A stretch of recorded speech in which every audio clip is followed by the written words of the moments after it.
The glass shattered against the wall 3 inches from Evie's head. She ducked behind the bar, heart hammering as angry voices erupted from table 12. This was supposed to be her last table of the night, but the 3 men who'd walked in 20 minutes ago had turned the elegant Crimson Rose into a war zone. "Where's my money, Vincent?" The tallest man's voice cut through the restaurant like a blade. His expensive suit couldn't hide the violence radiating from every muscle. Evie pressed herself against the mahogany cabinet, wine glass fragments crunching under her shoes. She'd seen fights before during her 2 years at the restaurant, but nothing like this. The other diners had fled when the first chair went flying. "Please, just give me another week," Vincent pleaded from somewhere near the kitchen entrance. "The shipment was delayed, but I can get you everything by." Another crash. This time it sounded like the entire table had been flipped. Evie reached for her phone, but her manager Marcus appeared beside her, grabbing her wrist. His face was pale as paper. "Don't call the cops," he whispered. "You have no idea who that is." "Who?" she mouthed back. Before Marcus could answer, footsteps approached their hiding spot. Evie's blood turned to ice as a shadow fell across the bar. She looked up to find steel-gray eyes staring down at her with the intensity of a predator studying prey. The man was younger than she'd expected, maybe early 30s, with dark hair and features that would have been handsome if not for the cold calculation in his gaze. His black suit was immaculate despite the chaos he'd just created. "You work here?" His voice was surprisingly calm. Evie nodded, not trusting her voice. "Good. Clean this up." He tossed a roll of hundreds onto the bar. "And forget what you saw."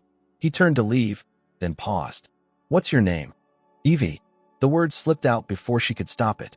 Something flickered in his expression, but it was gone so quickly she might have imagined it.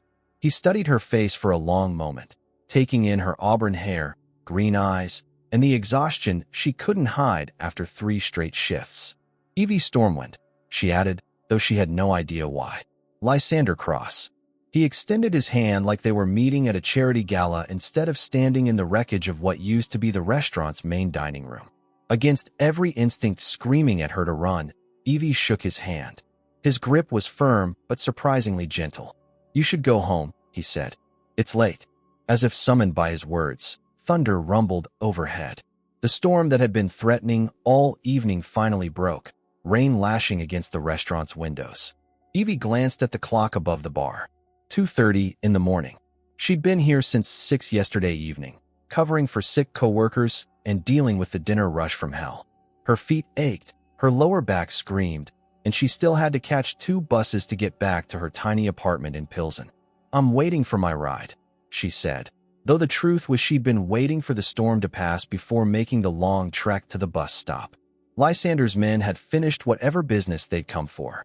Vincent was nowhere to be seen, probably nursing his wounds in the kitchen. The restaurant felt eerily quiet after the violence, with only the sound of rain and the distant hum of the refrigeration units. In this weather? Lysander glanced toward the windows where the storm was intensifying. "I'll drive you." "That's not necessary." Evie stood, brushing glass fragments from her black uniform. "Really, I'm fine." But even as she said it, exhaustion hit her like a physical weight. She'd been running on coffee and adrenaline for the past 18 hours, and the crash was inevitable. Her vision blurred slightly as she reached for the money he'd left. "When's the last time you slept?" The question caught her off guard. She looked up to find him watching her with an expression she couldn't read. "I'm fine," she repeated, but her voice lacked conviction. "That wasn't what I asked." Evie felt heat rise in her cheeks. She didn't owe this dangerous stranger any explanations about her life, about the medical bills piling up for her grandmother's care, about working 3 jobs just to keep their heads above water. "Look, Mr. Cross, I appreciate the offer, but I can take care of myself." He nodded slowly, but didn't move toward the door. Instead, he pulled out his phone and made a quick call. "Bring the car around," he said to whoever answered, "and have someone clean up the restaurant. Full renovation if necessary." He hung up and looked at her again. "Sit down before you fall down." It wasn't a request, and as much as Evie wanted to maintain her independence, her legs were shaking with fatigue. She sank onto one of the bar stools, grateful for the support. Lysander moved behind the bar with the confidence of someone who owned everything he touched. He poured her a glass of water from the tap, then found a clean towel for the small cut on her hand where a glass fragment had nicked her. You're bleeding. Evie looked down, surprised. She hadn't even felt it. It's nothing. But he was already wrapping the towel around her hand with surprising gentleness. His touch was warm, steady, completely at odds with the violence she'd witnessed minutes earlier. Why are you being nice to me? The question slipped out before she could stop it. Lysander's hands stilled on the towel. For a moment, something vulnerable flickered across his features. Maybe I'm not as bad as you think. Outside, lightning illuminated the empty street. The storm showed no signs of letting up, and Evie's exhaustion was winning the battle against her common sense. Her eyelids felt heavy as lead. The car will be here in 5 minutes, Lysander said softly. Evie nodded, too tired to argue anymore. She rested her head in her arms on the bar, just for a moment, just until the car arrived. The last thing she remembered was the warmth of Lysander's jacket settling over her shoulders and the gentle sound of rain against glass. The first thing Evie noticed was the silence. No traffic, no sirens, no familiar sounds of Chicago mornings filtering through thin apartment walls. Instead, there was only the distant hum of air conditioning and something that sounded like a fountain. The second thing she noticed was the weight on her left hand. Evie's eyes snapped open, and she bolted upright in a bed that definitely wasn't hers. Egyptian cotton sheets slipped away from her body as she stared at the massive diamond ring adorning her finger. The stone caught the light streaming through floor-to-ceiling windows, throwing rainbow prisms across unfamiliar cream-colored walls. You're awake. She spun toward the voice, her heart stopping when she saw Lysander Cross sitting in an armchair by the windows. He was dressed casually in dark jeans and a white button-down, looking like he belonged in this opulent suite. His steel-gray eyes watched her with the same calculating intensity from the night before. The night before. The restaurant. The storm. Where am I? Her voice came out as a croak. Las Vegas. The Bellagio. Evie looked around the suite with growing panic. Beyond the windows, she could see the famous fountains and the Vegas Strip stretching into the distance. The room was easily bigger than her entire apartment, with a sitting area, wet bar, and what looked like a separate bedroom through an open doorway. What time is it? What day is it? She scrambled for her phone, but couldn't find it anywhere. Sunday. Almost noon. Lysander stood and moved to a side table where her phone sat next to a room service tray. You've been asleep for almost 10 hours. 10 hours. The last thing she remembered was sitting at the bar in the crimson rose, exhaustion overwhelming her as rain pounded the windows. Everything after that was a complete blank. Evie swung her legs over the side of the bed, relieved to find she was still wearing her waitress uniform, though someone had removed her shoes. I need to get home. My grandmother will be worried sick, and I have to work this afternoon. You called in sick. Told them you had food poisoning. I did not call. She stopped mid-sentence as the implications hit her. You used my phone? Lysander handed her the device without comment. She immediately checked her call log and found a text to her manager sent at 7 this morning, explaining she was too sick to work her Sunday shift. You had no right. Fury replaced confusion as she stood to face him. You can't just drug someone and drag them across the country. I didn't drug you. You fell asleep in the car. The car to where? My apartment is 20 minutes from the restaurant, not a 4-hour flight to Nevada. Lysander moved to the windows, hands clasped behind his back as he looked out at the strip. Things got complicated after you fell asleep. What things? Evie demanded. And why am I wearing this? She held up her left hand, the ring catching the light again. Because you're my wife. The words hit her like a physical blow. Evie sank back onto the bed, staring at him in disbelief. That's impossible. Marriage certificate is on the table. He nodded toward the coffee table where an official-looking document lay next to what appeared to be photos from a wedding chapel. With trembling hands, Evie picked up the certificate. Her signature was there, clear as day, next to Lysander's. The photos showed them standing in front of an Elvis impersonator, her in her waitress uniform and him in the same black suit from the restaurant. She was smiling in the pictures, looking happy and awake. I don't remember any of this. She threw the photos down. This is fraud. Kidnapping. I'm calling the police. Go ahead. Lysander's voice remained maddeningly calm.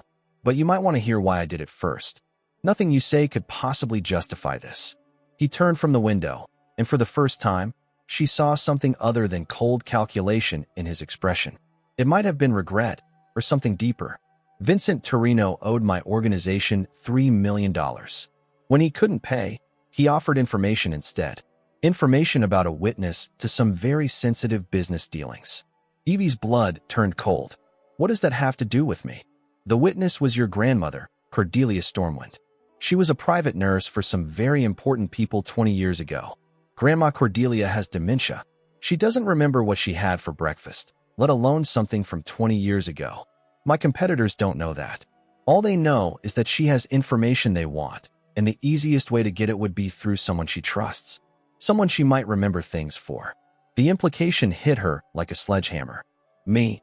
Vincent gave them your name, your address, your work schedule, everything. Lysander moved closer, his voice gentling slightly. Damien Thornfield's men were already watching your apartment when I brought you here. Evie's mind raced. So you decided to what?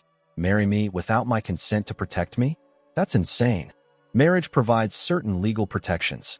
As my wife, touching you means declaring war on my organization. Most people aren't prepared for that level of conflict. Most people. Damien isn't most people. The way he said it made her skin crawl. She stood again, pacing to the windows where the Vegas sun blazed down on tourists and traffic far below. Everything felt surreal, like she'd woken up in someone else's life. I want to go home. That's not safe right now. It's my choice to make. Not anymore. His voice carried a finality that made her turn around. You're part of this now, whether you like it or not. The only question is whether you trust me to keep you alive. Evie laughed, but there was no humor in it. Trust you? You kidnapped me and married me without my consent. You're a criminal who beats people up in restaurants. Why would I trust you with anything?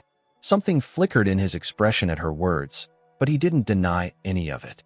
Because I'm the only thing standing between you and a very painful death. The words hung in the air between them like a threat and a promise. Outside, the fountains at the Bellagio began their elaborate dance, water shooting hundreds of feet into the air in perfect synchronization. Beautiful and deadly, just like everything else in her new reality. Evie touched the ring on her finger, the weight of it feeling heavier with each passing second. How long? She asked quietly. How long what? How long do I have to stay married to a stranger to stay alive? Lysander was quiet for a long moment, studying her face with those unreadable eyes. I don't know. The mansion's iron gates closed behind them with a sound like a prison door. Evie pressed her face against the car window as they drove up the circular driveway, taking in the imposing structure that was apparently her new home. Modern angles jutted against the Chicago skyline, all dark stone and floor-to-ceiling glass that reflected the afternoon sun like armor. Welcome to your cage, she muttered. Lysander, who had barely spoken during the flight back from Vegas, glanced at her from the driver's seat of the black BMW. It's temporary. You keep saying that, but you won't tell me how temporary. The car came to a stop in front of massive double doors that opened before they'd even gotten out. A woman emerged, tall and elegant with platinum blonde hair pulled into a sleek bob. She wore a burgundy business suit that probably cost more than Evie made in 3 months. That's Ophelia Ravenshollow, Lysander said, getting out to retrieve Evie's single duffel bag from the trunk. She handles my business affairs. Your accountant? Among other things. Ophelia approached them with the confident stride of someone who owned whatever ground she walked on. Her blue eyes swept over Evie with analytical precision, taking in everything from her discount store jeans to her worn sneakers. So this is the famous Mrs. Cross, Ophelia said, extending a manicured hand. Her smile was polite, but didn't reach her eyes. Congratulations on your sudden marriage. Evie shook her hand, noting the woman's firm grip and the way she held eye contact just a beat too long. Thank you, though I'm not sure congratulations are in order. Ophelia, Lysander's voice carried a warning. What? I'm being perfectly welcoming. Ophelia's smile widened, becoming more genuine. Come inside, Evie. I'll show you around while Lysander deals with the security updates. The interior of the mansion was as intimidating as the exterior. Polished marble floors stretched across an entryway that could have housed Evie's entire apartment. A staircase curved upward to a second-floor landing, and she could see glimpses of other rooms through archways leading off the main hall. Impressive, isn't it? Ophelia led her toward what appeared to be a living room. Lysander bought this place 5 years ago. Something about making a statement to his competitors. What kind of statement? That he's not going anywhere. The living room was decorated in shades of charcoal and cream, with furniture that looked like it belonged in a magazine. Everything was beautiful and expensive and completely impersonal. It felt more like a hotel than a home. How long have you known him? Evie asked, settling onto a leather sofa that probably cost more than her car. 8 years. We met in college, believe it or not. Ophelia poured herself a glass of wine from a bar cart in the corner. Want some? It's barely 3 o'clock, but given the circumstances, I think we can make an exception. I don't drink. Smart girl. Alcohol clouds judgment, and you're going to need all your wits about you. Something in her tone made Evie look up sharply. What do you mean? Ophelia sipped her wine, studying Evie over the rim of the glass. You really don't know what you've gotten yourself into, do you? I didn't get myself into anything. This was done to me. Fair point. Ophelia set down her glass and moved to the window overlooking the back gardens. Tell me, what do you know about Damien Thornfield? The name sent a chill down Evie's spine. Lysander mentioned him. Said he was the one trying to get information from my grandmother. Trying is putting it mildly. Damien doesn't ask nicely for things he wants. He takes them. Ophelia turned back to face her. 3 weeks ago, a bookkeeper who worked for one of his businesses disappeared. Last week, they found pieces of him in Lake Michigan. Evie's stomach churned. Why are you telling me this? Because I want you to understand that this isn't a game. Lysander might seem cold and calculating, but he's the only thing keeping you breathing right now. So I should be grateful he kidnapped me? You should be grateful he cared enough to save your life. Ophelia's voice softened slightly. He's not usually so protective of civilians. Before Evie could ask what that meant, Lysander appeared in the doorway. He'd changed out of his travel clothes into dark jeans and a gray sweater that made his eyes look like storm clouds. Ophelia, stop scaring my wife. I'm not scaring her. I'm educating her. Ophelia finished her wine and gathered her purse. I should go. The Chicago PD wants to have another chat about some missing evidence from a case last year. Handle it, Lysander said. I always do. Ophelia paused beside Evie on her way out. Word of advice? Learn to shoot. Lysander's security is excellent, but there's no substitute for being able to protect yourself. After she left, the mansion felt even larger and emptier. Lysander sat across from Evie, his expression unreadable. She's intense, Evie said. She's thorough. That's why she's still alive in this business. What business exactly? You never actually told me what you do. Import and export. Of what? Various commodities. Evie stared at him. You're not going to tell me, are you? The less you know, the safer you are. I think that ship has sailed, don't you? I'm already living in your house wearing your ring. How much deeper into this can I get? Lysander was quiet for a long moment, studying her face. You'd be surprised. Something in his tone made her skin prickle with unease. She stood up and walked to the window where Ophelia had been standing, looking out at manicured gardens that probably required a full-time groundskeeper. I need to see my grandmother. That's not possible right now. Evie spun around. She has dementia. She needs routine, familiar faces. If I just disappear, it could set her back months. I've arranged for the best care facility in the city to monitor her. She's safe. She's scared and alone and probably wondering where I am. Evie's voice rose with each word. You can't just uproot someone's entire life and expect them to be okay with it. I can if it keeps them alive. The matter-of-fact way he said it made her want to scream. She looked around the beautiful, sterile room with its expensive furniture and perfect decorations. This isn't living. This is existing in a very pretty prison.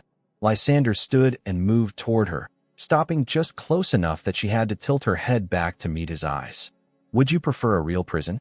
Because that's where you'd be if Damien had gotten to you first. Assuming you lived long enough to see the inside of a cell. The words hung between them like a challenge. Evie wanted to argue, to insist that she could take care of herself, but Ophelia's story about the bookkeeper echoed in her mind. How long? She asked again. Until Damien is no longer a threat. And how long will that take? Lysander's expression darkened. As long as it takes. Outside, the Chicago skyline stretched toward Lake Michigan, the city going about its business while Evie stood trapped in a golden cage, married to a man she barely knew, waiting for a war she didn't understand to end. The weight of the wedding ring felt heavier with each passing hour. Evie convinced Lysander to let her visit Cordelia on Thursday morning by threatening to climb out of a second-story window. "You're being dramatic," he said, watching her pace the length of his home office while he worked at his computer. "I'm being desperate. It's been 4 days, and she probably thinks I'm dead." Evie stopped in front of his desk, crossing her arms. "1 hour. With security if you insist, but I'm seeing her today." Lysander looked up from his screen, those steel-gray eyes assessing her determination. "Fine, but we do this my way." An hour later, they pulled up to Sunset Manor, the assisted living facility where Cordelia had lived for the past 2 years. Evie had chosen it because it was clean and affordable, not because it was luxury accommodations. The building needed paint, and the parking lot had more potholes than pavement. "This is where you put her." Lysander's voice carried disapproval as they walked through the lobby. "It's what I could afford." Evie signed in at the front desk, ignoring the curious looks from staff who'd never seen her arrive in a BMW with a man in a $1,000 suit. Not everyone has mansions and offshore accounts. She caught herself as soon as the words left her mouth, but Lysander's reaction was immediate. He stopped walking, his hand closing around her wrist. "What did you just say?" "Nothing. I was being sarcastic about being rich." But his grip didn't loosen, and something dangerous flickered in his expression. "You said offshore accounts." Specifically, Evie's heart began to race. It was just a figure of speech. Rich people hide money offshore, right? Everyone knows that. Not everyone. His voice was quiet, but she could hear the threat underneath. "Where did you hear that phrase?" "I don't know. TV? Movies?" She tried to pull away, but his grip was iron. "You're hurting me." After a long moment, he released her wrist. "We're going to see your grandmother. But this conversation isn't over." They found Cordelia in the common room, sitting by the window with a puzzle half finished in front of her. At 72, she was still beautiful, with silver hair and blue eyes that sometimes held flashes of the sharp intelligence that had made her one of Chicago's most sought-after private nurses. "Grandma Cordelia?" Evie knelt beside her chair. "It's me, Evie." Cordelia looked up, her expression confused for a moment before recognition dawned. "Evie, sweetheart, where have you been? I've been waiting for you." "I'm sorry. I had to go out of town for work." The lie tasted bitter, but explaining the truth was impossible. "How are you feeling?" "Oh, you know, some days are better than others." Cordelia's gaze drifted to Lysander, who was standing a few feet away. She frowned, studying his face with sudden intensity. "Do I know you, young man?" "I don't think so, ma'am." But Lysander moved closer, his own expression growing puzzled. "You look familiar." Cordelia reached out tentatively to touch his hand. "Those eyes. I've seen those eyes before." "Grandma, this is Lysander." Evie struggled with how to explain their relationship. "He's my friend. Lysander." Cordelia repeated the name slowly, then gasped. "Cross. You're a cross." The air in the room seemed to crystallize. Lysander went very still, his attention focused entirely on the elderly woman in front of him. "How do you know that name?" "Your mother." Cordelia's voice grew stronger, more lucid than Evie had heard it in months. "Beautiful woman. Dark hair just like yours. She had the most difficult delivery. My mother died when I was 12. Not then. Before that. When you were maybe 8 or 9. Cordelia's eyes grew distant, but her voice remained clear. "She came to me in the middle of the night. Hemorrhaging. Dr. Morrison at the hospital, he wanted to let her die. Said it would be easier for everyone if the Cross family lost their matriarch." Evie felt the blood drain from her face. She looked up at Lysander, whose jaw had gone rigid with tension. "What happened?" he asked quietly. "I saved her. Worked around the clock for 3 days. But she was delirious with fever, and she talked." "Oh, how she talked." Cordelia shook her head. "About accounts in the Cayman Islands. Numbers and codes. She made me write them down so she wouldn't forget when the fever broke." "What did you do with the information?" "Gave it back to her, of course. It wasn't mine to keep." Cordelia looked at Lysander with sympathy. "She was so worried about protecting you and your father. Said if the government found those accounts, they'd lose everything." Lysander sat down heavily in the chair across from Cordelia. "She never told me about any of this." "She wouldn't have. Your mother was a proud woman. Independent. She made me promise never to tell anyone what happened during those 3 days." Cordelia smiled sadly. "But I suppose it doesn't matter now. She's been gone so long." "Grandma," Evie said carefully. "Do you remember those numbers?" "Oh, heavens no. That was over 20 years ago. Cordelia waved her hand dismissively. Besides, I gave them back to her. Though I suppose. She paused, her brow furrowing in concentration. What? Lysander leaned forward. She was so worried about forgetting them again. The fever had made her memory fuzzy, so she had me help her with something to remember them by. Cordelia's expression grew distant again. A song. She said music was easier to remember than numbers. What song? But Cordelia's moment of clarity was fading. She looked around the room with growing confusion, her eyes losing their focus. I'm sorry, dear. What were we talking about? Evie exchanged a look with Lysander. His face had gone pale, and she could see his mind working through the implications of what they'd just learned. Nothing important, Grandma. Just catching up. They stayed for another half hour, but Cordelia didn't have any more moments of lucidity. She drifted between the present and memories from decades past, occasionally asking Evie when she was going to visit again. The ride back to the mansion was silent until they were almost home.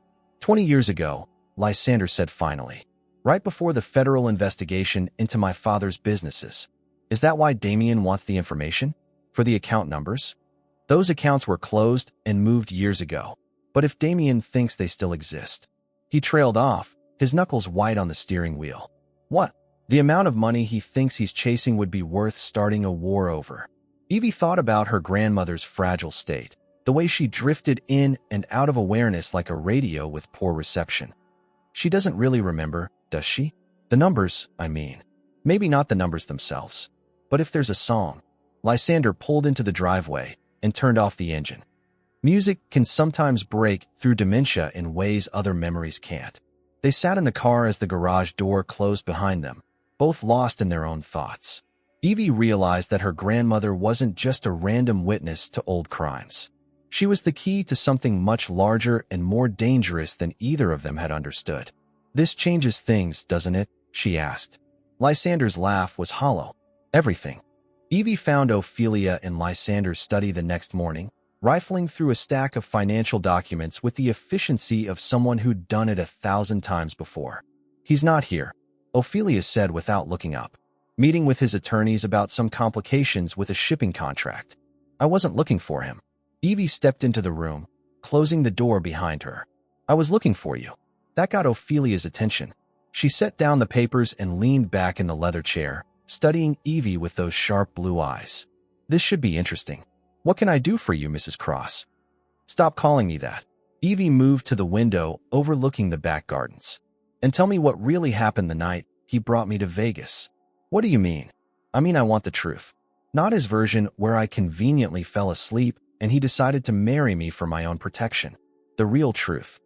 Ophelia was quiet for a long moment, her fingers drumming against the desk. Why do you think there's more to the story? Because nothing about this makes sense. Evie turned back to face her. A powerful man doesn't marry a random waitress just to keep her safe. There are other ways to protect someone. Safer ways that don't involve Vegas chapels and fake marriages. Who says it's fake? The marriage license might be real, but the relationship isn't. We're strangers who happen to be legally bound together because of some offshore bank accounts my grandmother may or may not remember. Ophelia picked up a pen and clicked it several times, a nervous habit that seemed out of character for someone usually so composed. How much do you know about territorial wars in our business? She asked finally. Nothing. They're expensive, not just in terms of money, but in terms of resources, personnel, political connections. The kind of war Damien Thornfield wants to start against Lysander would require serious funding. How serious? 50 million. Maybe more. Evie sank into the chair across from the desk. And he thinks my grandmother knows where to find that kind of money? He knows she does. The question is whether she can remember it. Ophelia set down the pen and leaned forward. 3 weeks ago, one of Damien's accountants reached out to some old contacts in the Cayman Islands. Started asking questions about dormant accounts from the 1990s. The accounts Cordelia helped Lysander's mother hide. Exactly. But here's the thing about those accounts. They were never actually closed. Evie's heart skipped a beat. What do you mean? Lysander's father moved most of the money, yes. But he left the original accounts active with minimal balances, just in case they were ever needed again. Over 20 years, those minimal balances have grown considerably thanks to compound interest and some very aggressive investment strategies. How considerably? $47 million. The number hit Evie like a physical blow. She gripped the arms of her chair, trying to process what Ophelia was telling her. So the money Damien is looking for actually exists. Not just exists. It's sitting there waiting for someone with the right access codes to claim it. Ophelia's expression was grim. The only problem is that those codes died with Lysander's mother. Or so we thought. Until Vincent told Damien about my grandmother. Vincent was desperate. Damien's collection methods are notoriously unpleasant. Ophelia opened a file folder and pulled out a photograph, sliding it across the desk. Evie looked down at the image and immediately wished she hadn't. It showed a man tied to a chair, his face so badly beaten that he was barely recognizable as human. That's Vincent. Taken 3 hours before he gave up your grandmother's name. Evie pushed the photo away, her stomach churning. Why are you showing me this? Because I want you to understand what Damien Thornfield is capable of. What he would have done to you to get the information he wanted. But I don't have any information. I didn't even know about the accounts until yesterday. That doesn't matter. Damien's plan was simple. Kidnap you. Use you as leverage against your grandmother. People with dementia often respond better to familiar faces, especially when they're under stress. Evie thought about Cordelia's moment of clarity the day before, how she'd recognized Lysander and remembered details from 20 years ago with startling accuracy. He would have tortured her by torturing me, until she remembered every number, every code, every piece of information she helped his mother memorize. Ophelia's voice was matter-of-fact, but there was anger underneath.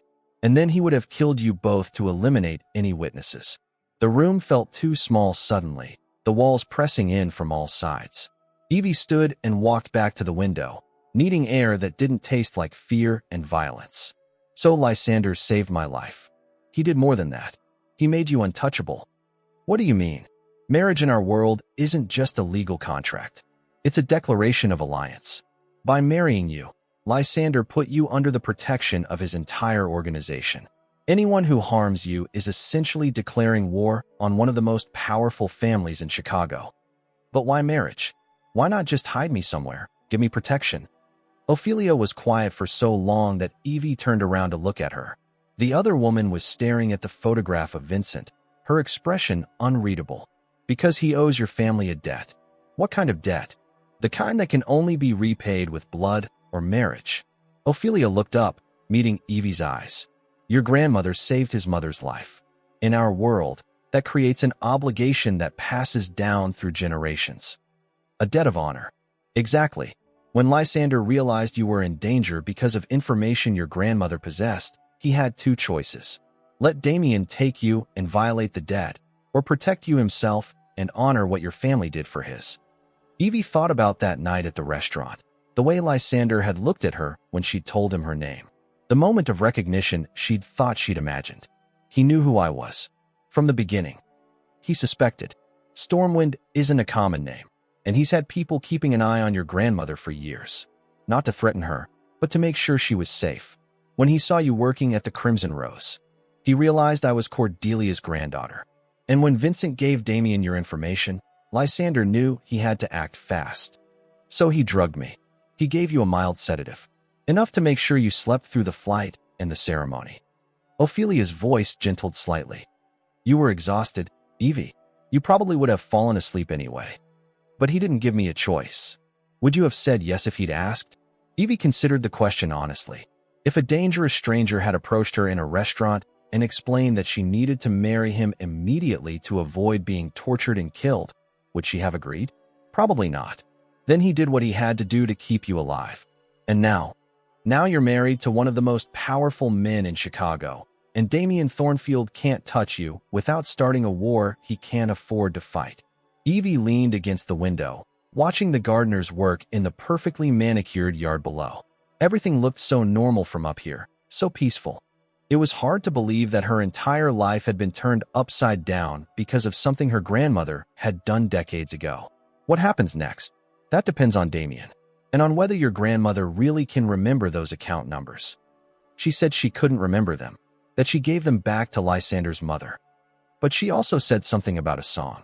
Ophelia stood and moved to join Evie at the window. Music has a way of unlocking memories that nothing else can reach. If those numbers are hidden in a melody somewhere in your grandmother's mind, Damien will never stop trying to get them. No, he won't. They stood in silence for a moment, watching the peaceful scene outside. Finally, Evie turned to look at Ophelia. Thank you for telling me the truth. You deserve to know. Ophelia hesitated, then added, for what it's worth, I think you're handling this better than most people would. I don't feel like I'm handling it at all. You're still standing. You're still thinking clearly. Trust me, that's more than most people manage when they're thrown into our world. Your world, Evie corrected. I'm just visiting. Ophelia's smile was sad. I'm afraid it doesn't work that way, Evie. Once you're in, you're in. The only way out is in a body bag. The words hung in the air like a death sentence, and Evie realized that her temporary marriage might be more permanent than anyone had let her believe. The call came at 3 in the morning. Evie jerked awake to the sound of her phone buzzing against the nightstand. The caller ID showed Sunset Manor, and her blood turned to ice. Facilities only called families in the middle of the night for one reason. Miss Stormwind. The voice on the other end was shaky, unfamiliar. This is Janet from Sunset Manor. I'm calling about your grandmother. Is she okay? Did she fall? Evie was already climbing out of bed, reaching for clothes. She's not here. Some men came about an hour ago. They had official-looking paperwork, said they were transferring her to a better facility for specialized care. But something felt wrong about it. The phone slipped from Evie's numb fingers, clattering to the floor. She scrambled to pick it up, her hands shaking so badly she could barely hold it steady. What kind of men? What did they look like? 3 of them. Well-dressed, professional. But their paperwork, it didn't look right. And Mrs. Stormwind was so confused, kept asking for you. Evie's bedroom door burst open. Lysander stood in the doorway wearing only dark pants, his hair disheveled from sleep. His eyes took in her panic immediately. What happened? They took her. Evie's voice broke on the words. Damien took my grandmother. Lysander was across the room in 2 strides, taking the phone from her hands. This is Lysander Cross. I need you to describe exactly what happened, every detail you can remember. While he spoke to the nurse, Evie sank onto the edge of the bed, her mind spinning with terrible possibilities. She thought about Vincent tied to that chair, his face beaten beyond recognition. The image of Cordelia in similar circumstances made her stomach heave. They'll kill her, she whispered. Lysander finished the call and handed her phone back. No, they won't. Not yet. How can you be sure? Because she's worthless to them dead. Damien needs her lucid enough to remember the account information. He moved to the window, pulling back the curtain to scan the darkened grounds. This is about applying pressure. As if summoned by his words, Evie's phone rang again. This time the caller ID showed only a number she didn't recognize. Answer it, Lysander said. Put it on speaker. Evie's hand trembled as she accepted the call. Hello, Miss Stormwind. The voice was smooth, cultured, with just a hint of an accent she couldn't place. Or should I say Mrs. Cross? Congratulations on your recent marriage. Where is she? Evie managed to keep her voice steady despite the fear clawing at her throat. Your grandmother is safe. For now. She's actually quite charming when she's lucid. We've been having fascinating conversations about her time as a private nurse. What do you want? I think you know what I want. The access codes to the Cayman accounts your grandmother helped hide 20 years ago. She doesn't remember them. She told you that information was returned to the family years ago. Perhaps. Or perhaps she simply needs the right motivation to help her memory along. There was a pause, then a muffled sound that might have been Cordelia's voice in the background. She seems very concerned about your welfare, Miss Stormwind. Keeps asking when you're coming to visit. Don't hurt her. The words tore from Evie's throat. She's sick. She has dementia. Even if she wanted to help you, she might not be able to. That's where you come in. Familiar faces, family connections, they can work wonders for people with memory issues. I'm sure if you were here to encourage her, she might remember all sorts of useful things. Lysander stepped closer, close enough that Evie could feel the heat radiating from his bare chest. He shook his head sharply, but she was already speaking. Fine, I'll come, but I want to hear her voice first. I want proof she's alive and unharmed. Of course. There was a rustling sound. Then Cordelia's tremulous voice came through the speaker. Evie? Sweetheart, is that you? These men say you're coming to visit, but I don't understand why I'm not in my room. Where am I? I'm coming, Grandma. Everything's going to be okay. I had the strangest dream about numbers and songs. Do you remember the lullaby I used to sing when you were little? About the stars and the ocean? The line went dead. Evie stared at the phone, Cordelia's words echoing in her mind. She'd never heard any lullaby about stars and oceans. Her grandmother had always sung, "You are my sunshine," or simple nursery rhymes.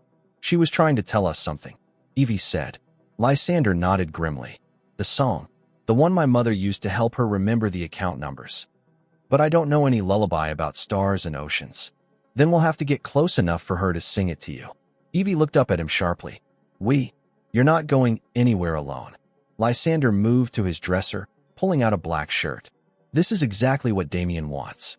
You, vulnerable and desperate, walking into his trap. What choice do I have? He has my grandmother. We have choices. We just have to be smart about them. He pulled on the shirt, his movements quick and efficient. Damien thinks he holds all the cards, but he's made a mistake.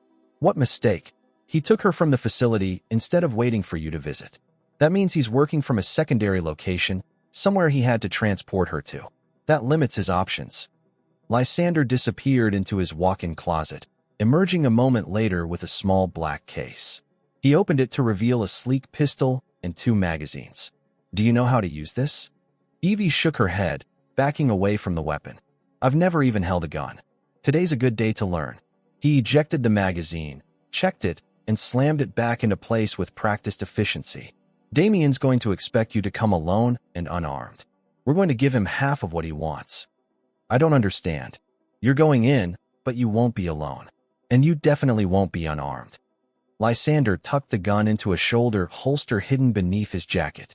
I'll be close enough to provide backup. This is insane. He'll kill all of us. Not if we get to him first. Lysander's phone buzzed with an incoming text. He glanced at it, his expression darkening. What is it? The address. An abandoned warehouse in Pilsen, about 6 blocks from your old apartment. Evie's neighborhood. The place where she'd grown up, where she'd felt safe walking alone at night because she knew every street and alley. Damien was taking even that away from her. How long do we have? He wants you there in 2 hours. Alone. They drove through the empty Chicago streets in silence, the city looking different in the pre-dawn darkness. Evie had changed into dark clothes at Lysander's insistence, and the weight of the backup pistol in her jacket pocket felt foreign and terrifying. Tell me about the dead, she said as they turned onto Ashland Avenue. What? Ophelia said you owed my family a debt of honor. That's why you married me instead of just hiding me somewhere safe. Lysander was quiet for so long she thought he wasn't going to answer. Finally, he spoke without taking his eyes off the road. I was 9 years old when my mother got sick. The official story was that she had pneumonia, but that wasn't the whole truth. What really happened?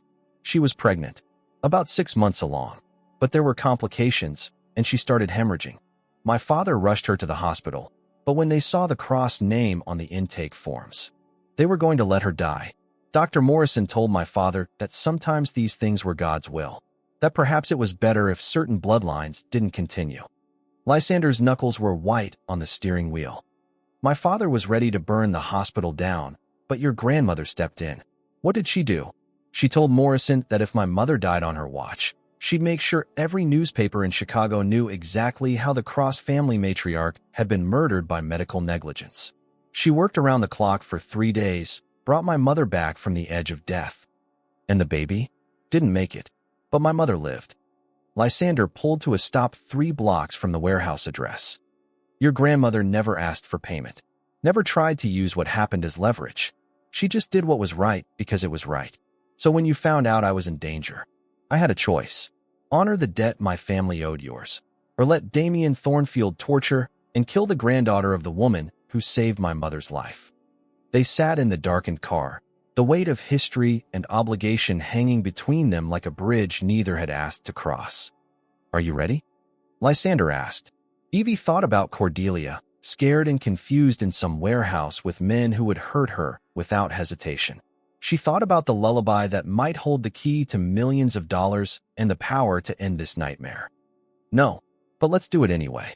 They got out of the car and began walking toward the warehouse district. Halfway there, Lysander caught her arm, pulling her into the shadow of a loading dock. Whatever happens in there, I need you to remember something. What? Instead of answering with words, he cupped her face in his hands and kissed her. It wasn't gentle or hesitant. It was desperate and fierce, tasting of fear and determination and something that might have been hope. When they broke apart, Evie was breathless. What was that for? In case we don't make it out. His thumb traced her cheekbone. I wanted you to know that this isn't just about debts and obligations anymore.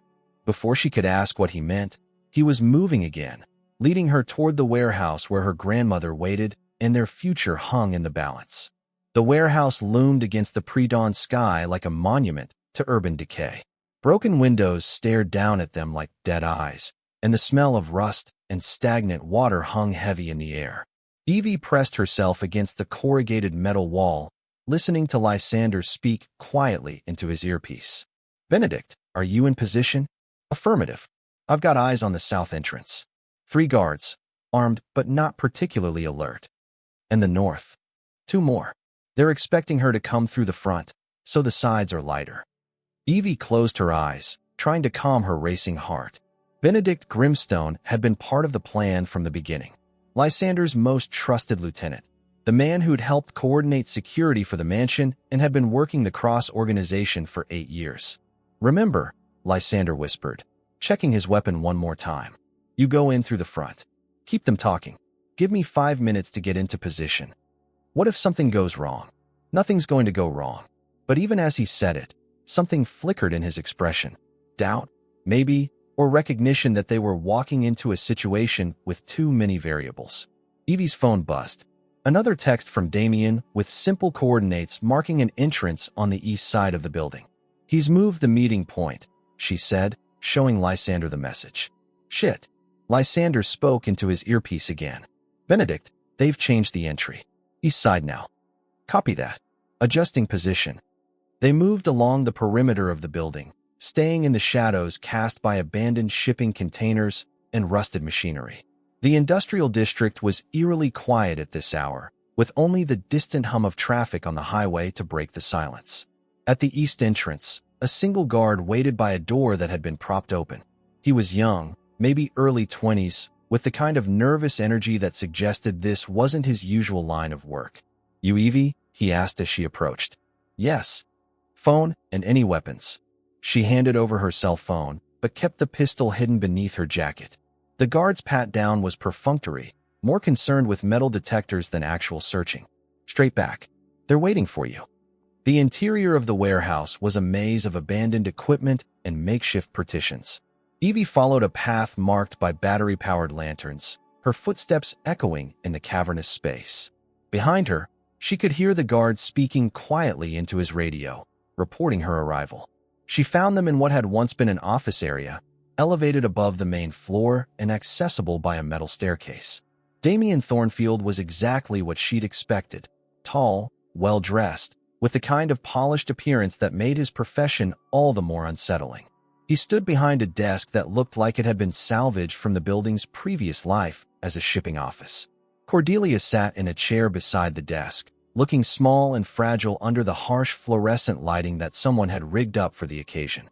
Her silver hair was disheveled, and there was a bruise on her left cheek that made Evie's blood boil. Grandma Cordelia? Evie. Cordelia's face lit up with recognition. Oh, sweetheart, I've been so worried. These men said you were coming, but I didn't understand why I had to leave my room. I'm here now. Evie moved toward her grandmother, but Damien raised a hand to stop her. Let's keep this civilized, shall we? Your grandmother is perfectly safe as long as everyone cooperates.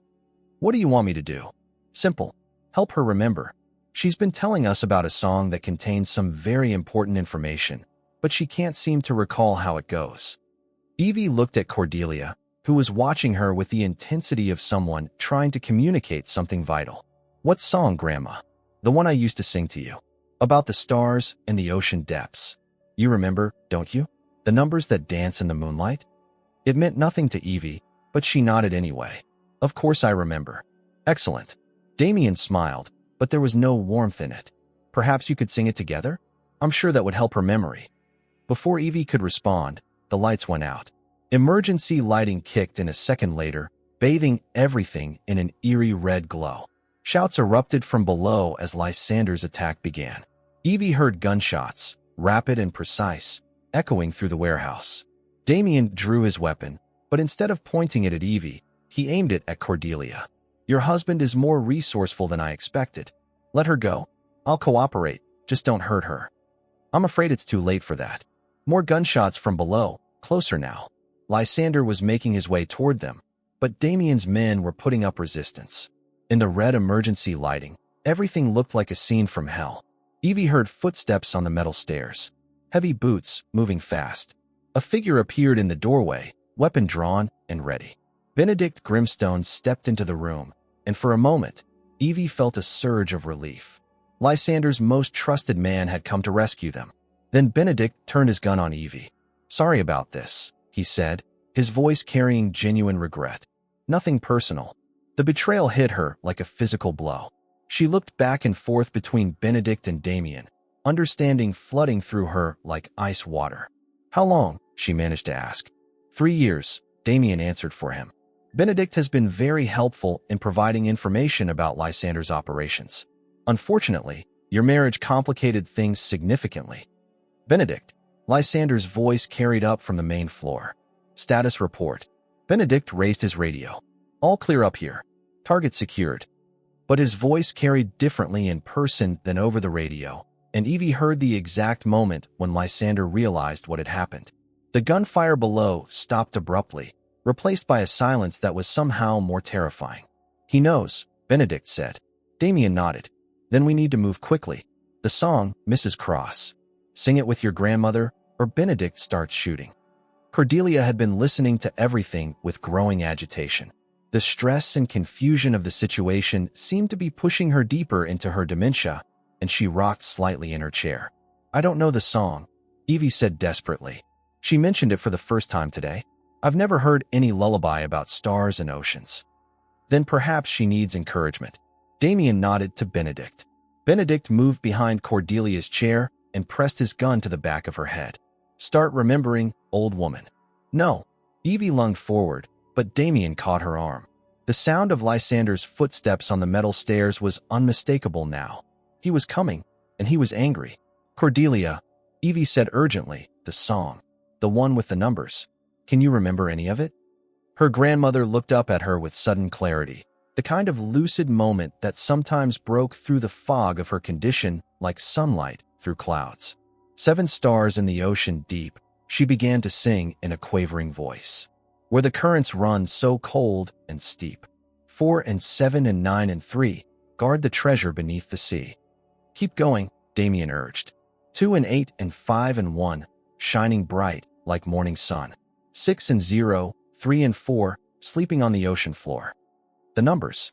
Evie realized she was listening to the access codes for millions of dollars, hidden in a children's lullaby that her grandmother had composed 20 years ago.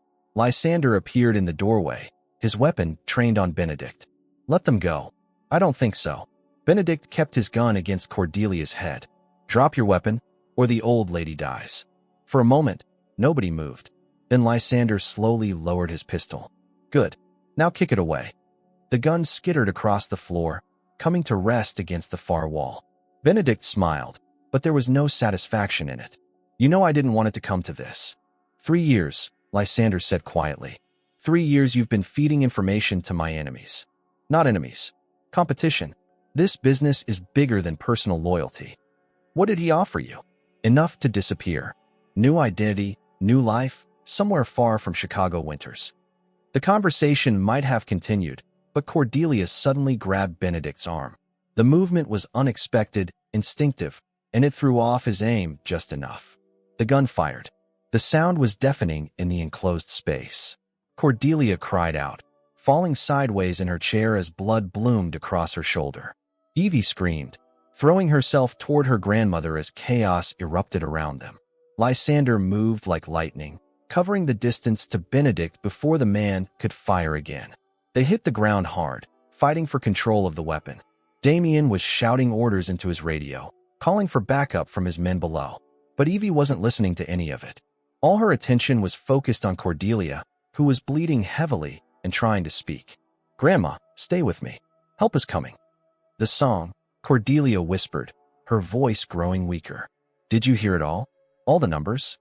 Yes, I heard them. Good. Cordelia's eyes found hers, and for a moment, the dementia lifted completely. She was fully present, fully aware. I'm sorry, sweetheart. I never wanted you to be part of this. You saved his mother. You saved Lysander's family. And now he saved ours. Cordelia smiled, her hand finding Evie's. That's how these things work. Debts paid forward, generation to generation. Behind them, the fight between Lysander and Benedict was ending. Evie heard a final gunshot, then silence. Evie, Lysander's voice was strained. We need to get her to a hospital. But when Evie looked down at her grandmother, Cordelia's eyes had closed, her breathing shallow and labored. The song that contained $47 million in access codes was now locked in Evie's memory, and the woman who had started this entire chain of events 20 years ago was dying in her arms. This is your fault, Evie said without looking up at Lysander. If you'd been honest from the beginning, if you'd told me what this was really about, maybe we could have found another way. Evie, don't. Her voice broke on the word. Just get us out of here. In the distance, sirens wailed through the early morning air, getting closer. 3 days later, Cordelia still lay unconscious in the hospital bed, machines beeping steadily around her. Evie hadn't left her side except to shower and change clothes. Any improvement? Lysander asked, bringing coffee from the cafeteria. No. Evie accepted the cup with shaking hands. The doctors say we just have to wait. Her new phone rang. Damien's voice was as smooth as ever when she answered. Miss me? I need those account numbers. The complete sequence your grandmother sang. She's in a coma. But you remember, don't you? All those lovely numbers hidden in her lullaby. Even if I did, why would I help you? Because I have something you want. There was rustling, then a familiar voice came on the line. Evie? I'm sorry. They came to the restaurant. Marcus's terrified voice cut off abruptly. Lysander was already on his phone. Ophelia, get everyone to the Crimson Rose. Now, how many people work Sunday shifts? Evie asked quietly. Evie, don't. How many? 15, maybe 20. 20 innocent people. Marcus, who'd given her extra shifts. Sarah, saving for nursing school. Tom, sending money to his family. I can't let him hurt them. It's exactly what he wants. I know. Evie stood, moving to the window. But it's also the only way to end this. Then I'm going with you. He'll expect that. I don't care what he expects. Lysander cupped her face. I'm not losing you. 20 minutes later, they parked across from the Crimson Rose. The restaurant looked normal, but Evie could see the drawn curtains, the suspicious van in the loading zone. Ophelia's team is positioned on surrounding buildings, Lysander said. When you go in, they'll have clear shots. Evie crossed the street alone, the weight of the pistol hidden beneath her jacket. The front door was unlocked. Inside, staff and customers lay zip-tied on the floor, while 3 armed men watched over them.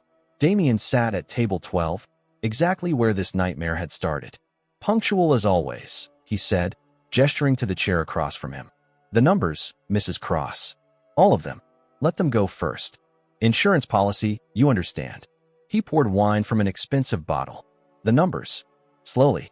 Evie sat down, watching for Lysander. 7, 4, 7, 9, 3. As Damien wrote, she caught movement from the kitchen entrance. Lysander, moving with predatory grace. Their eyes met briefly. 2, 8, 5, 1, she continued. 6, 0, 3, 4. That can't be everything, Damien said suspiciously. It's everything I heard. His hand moved toward his weapon, but Evie was faster. The pistol cleared her jacket in one smooth motion. She fired twice, center mass, as gunshots erupted around the room. Damien fell backward as Lysander's team moved in from all sides. The remaining gunmen were down in seconds. It's over, Lysander said softly, taking the smoking gun from her hands. You did good. She looked up at him, seeing something new in his expression. Not cold calculation, but warmth and what looked like love. Is it really over? It's really over. 6 months later, Evie swayed to imaginary music in their kitchen, the renovated Lincoln Park bungalow warm and lived in. Lysander's arms encircled her from behind. What are you thinking about? He murmured. How different everything is. Good different. Good different. Through the window, Cordelia sat on the back porch reading. her experimental treatment working better than anyone had hoped. Her memory was still fragile, but the confused episodes were fewer. "She's watching us again," Evie said. "Good. Someone should document our terrible dancing." Evie laughed, spinning to face him. "I love you. I love you too, Mrs. Cross." He kissed her forehead. Officially Mrs. Cross now. Their real wedding ceremony the week before had been everything Vegas wasn't. Thoughtful, consensual, witnessed by people who mattered. "Any regrets?" he asked. Evie considered seriously. Lysander was legitimizing his businesses using the recovered Cayman funds. She owned the Crimson Rose now, still working most shifts because she loved it. Just one. "I wish I could tell that scared waitress in the hospital that everything would work out. She wouldn't have believed you." They swayed together in comfortable silence. Outside, Cordelia smiled at something in her book. Sometimes the most dangerous gambles led to the safest harbors. Sometimes debts of honor became foundations for love. And sometimes a chance encounter on a stormy night could change everything. Evie closed her eyes and let the music carry them home.